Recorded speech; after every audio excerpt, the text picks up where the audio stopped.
Jonathan Diver est avec nous pour Meilleur SCPI. Bonjour Jonathan. Bonjour Cédric, Tout va bien?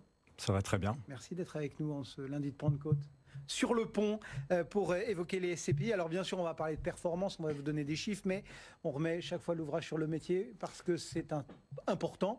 Une SCPI, qu'est-ce que c'est? Comment ça marche? Enfin bref, faites-nous le pitch. Le pitch en moins d'une minute, c'est un fonds immobilier qui permet d'investir en immobilier locatif. Donc on est sur des parts de SCPI. Vous achetez, le gérant achète des immeubles de bureaux, de commerce, de santé, de logistique, d'hôtellerie, partout en France et également en Europe. Les locataires sont des entreprises qui vont payer des loyers et une partie des loyers va être redistribuée à chaque associé sous forme de dividendes. Ça s'adresse à tous, que ce soit l'étudiant qui a un petit peu d'argent à investir, le salarié ou même le retraité. La SCPI est vraiment accessible à tous en fonction des objectifs de chacun. Et du coup, c'est un produit qui est très en vogue et beaucoup de Français y ont souscrit. Effectivement, on a fait une petite analyse. C'est à peu près 1 million de Français qui ont investi en SCPI. Donc c'est quand même assez significatif.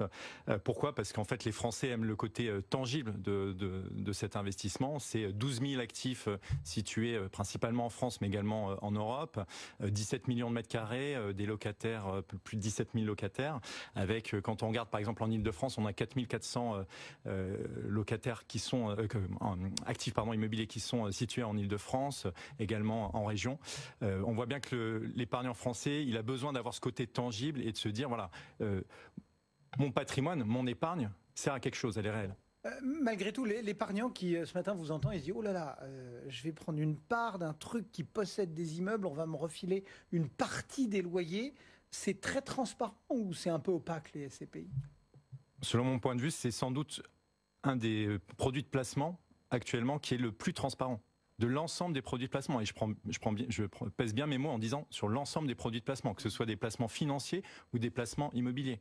Il faut me citer des produits de placement dans lesquels vous allez avoir un rapport annuel, vous allez avoir l'ensemble de vos actifs immobiliers, vous allez être convoqué en assemblée générale ordinaire ou extraordinaire, vous allez pouvoir faire partie du conseil de surveillance. Aujourd'hui, c'est sûr et certain que la SCPI, c'est le produit le plus transparent et c'est pour ça que ça fonctionne. Bon, et c'est pour ça qu'il y a une forme d'euphorie, parfois certains osent le terme de bulle.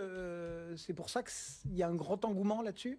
Alors, l'année 2018, en termes de performance sur le marché, sur les marchés financiers, a été catastrophique. Donc, on voit bien qu'il y a eu un report de la part des épargnants sur ce type de placement. Ce côté aussi tangible, c'est sûr. Mais c'est vrai que le challenge des gérants, avec 2 milliards de collectes qui a été obtenu au cours du premier trimestre, ça va être de pouvoir investir dans des bonnes conditions, avec des rendements immobiliers qui sont satisfaisants. C'est quoi des rendements satisfaisants, Jonathan? Ça va être un rendement acte en main de 6,5% pour pouvoir distribuer un 4,5%. Il y a à peu près 150 à 200 points de base entre un 4,5% net brut de fiscalité pour l'épargnant et le rendement immobilier. Donc il faut à peu près investir sur un rendement de 6%. Bon, pas de risque donc face à une grosse collecte, notamment de dilution par exemple? Alors le risque, selon nous, il est assez modéré. Parce que les gérants se sont, on va dire, dotés d'outils pour pouvoir investir de manière complètement pan-européenne. On serait uniquement sur le marché français.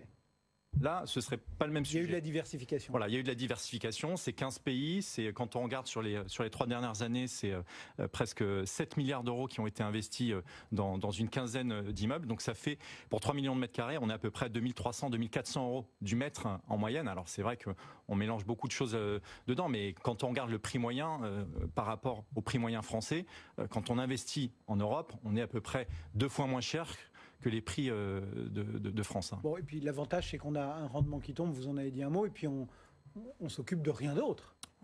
Pas de changer le chauffe-eau du matin, de chauffe-eau qui fuit un vendredi soir. Voilà, c'est vous profitez au final de ce qu'il y a de plus important, vous profitez de votre temps libre. En revanche, c'est liquide ou c'est pas liquide?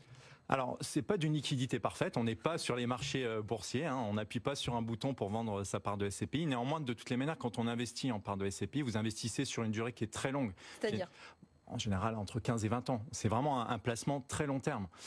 Et il y a quand même le gros avantage de pouvoir être transmis. On peut donner la nue propriété de part de SCPI à ses enfants. C'est vraiment, il y a plein de façons d'investir. En fait, c'est tous les avantages de l'immobilier locatif. Vous en parliez il y a quelques instants, sans les contraintes en fait. Bon, régulièrement quand vous venez nous voir, vous êtes très concret. Vous avez des bons petits conseils pour nos auditeurs. Qu'est-ce que vous nous avez concocté ce mois-ci ? Bah écoutez, on est assez séduit par quelques SCPI. On va en parler d'une SCPI pour vos auditeurs. C'est la SCPI Elialis qui vient d'être lancée, une SCPI qui est orientée sur le bureau, plutôt Europe du Sud. Donc quand on regarde les fondamentaux économiques, en particulier les taux de chômage qui ont largement reculé au Portugal, en Espagne, bah, il y a des gérants qui se disent qu'il y a une poche d'investissement possible. Donc la SCPI Elialis, c'est une première SCPI qui risque d'offrir un rendement un peu plus important que le rendement moyen du marché. On a une autre SCPI, c'est la SCPI Cœur de Région, je crois qu'on vous en avait déjà parlé, c'est une SCPI qui est diversifiée, alors principalement investie en France, mais avec un gérant qui achète des actifs peut-être de taille un peu plus petite, sur lequel il y a un travail d'asset management et sur lequel ils arrivent à sortir une performance qui est tout à fait satisfaisante, 6,25% pour le premier trimestre 2019. Donc vous voyez qu'il y a vraiment de la performance à aller chercher en SCPI. Et puis après, la dernière, c'est une SCPI à capital fixe. Alors c'est un petit peu technique, le capital fixe, c'est le fait de pouvoir se positionner à un moment donné quand il y a une augmentation de capital. On n'est pas comme sur le capital variable. Et c'est la SCPI Affinité Pierre, 5,10% de rendement l'année dernière, avec une maîtrise de la collecte qui est très forte de la part de ce gérant. Et on voit vraiment un intérêt à se positionner sur cette SCPI. Et ben voilà quelques conseils signés Jonathan Diver pour meilleur SCPI. Merci beaucoup Jonathan. Merci Marie, on se retrouve demain. À demain. À demain pour de nouvelles aventures immobilières. 5386 points, gagne 0,42%.